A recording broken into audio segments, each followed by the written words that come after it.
pag-file ng impeachment complaint kasi baka magamit sa ibang bagay. Can you please expound on the ibang bagay? Ay, halimbawa po ako, kakampi po ako ng presidente. Every year na lang po magpapail ako kahit na walang kakwenta-kwentang impeachment para at least ma-meet ko yung 1 bar. Pag na-file ko na, at kung nandoon sa rule, dapat paunahan, di tatransmit lang po. The following, magantay na po lahat. So, pwede po kasi itong magamit para sa kakampi ng kung sino man ang ipapa-impeach natin. Sir, not to preempt the SC, are you confident that it will side with the House on this issue? Definitely. Dahil sa akin pong paniniwala, lahat naman po ng sangkap, lahat naman po ng proseso ay dinaanan naman po sa House.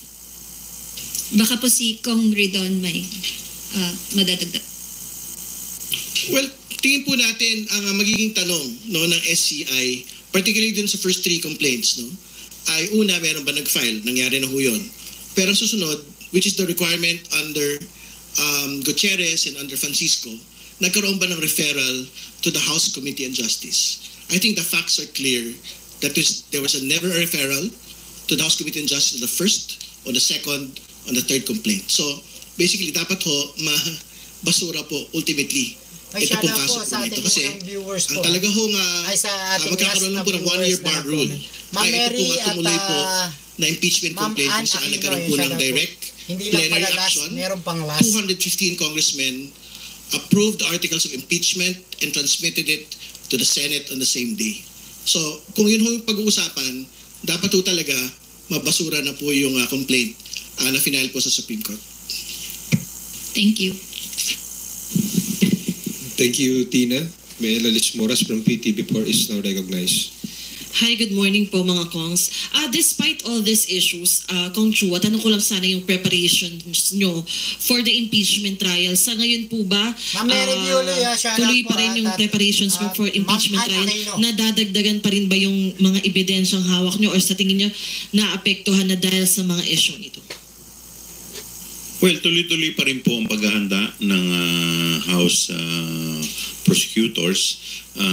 Siguro ang inaantay na lang po natin dahil alam naman po natin yung nangyari. Meron po kami 2 na hindi pinalad na madagdagan kami ng 2 officially. So, and in fact, marami namang ngayong pong batch ng 20th Congress, marami rin. Kahit naman hindi magiging part ng prosecutors. Mga kababayan, ang mga taga Davao, solid Duterte daw. Ba't may mga taga Davao rin na maka-BBM rin, mga kababayan ko? Di ba? Oh, mga kababayan ko, shoutout po sa ating viewers po na si Ma'am Cerilla, Cerilla, shoutout po sa inyo.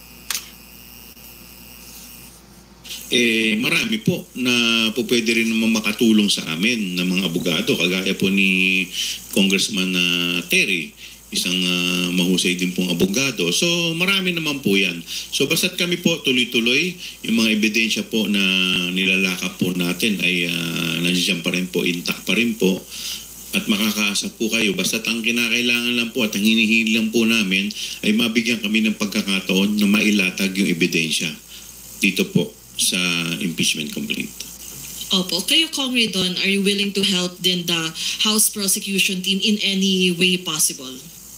Siyempre, ultimately, bahala po yung liderato po ng Kamara kung isasama ko tayo sa impeachment panel.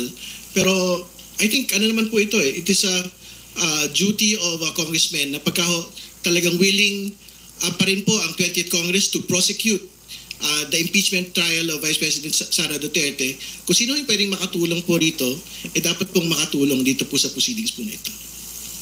Opo. And sorry, segue lang po ng isang topic. Nitong weekend kasi, binigyan din ng ilang kongresista like Congressman Martin Romualdez and the House Young Guns yung binalikan at ginunita yung anibersaryo ng pagkakapanalo ng Arbitral Award ng Pilipinas sa South China Sea at binigyan din yung karapatan ng Pilipinas sa West Philippine Sea. Kayo po, ano lang masasabi nyo dito at ano pa kaya yung way na pwedeng magawa para maipaglaban talaga yung karapatan ng Pilipinas sa West Philippine Sea? Well, tama po yung panindigan ni House Speaker Martin Romualdez na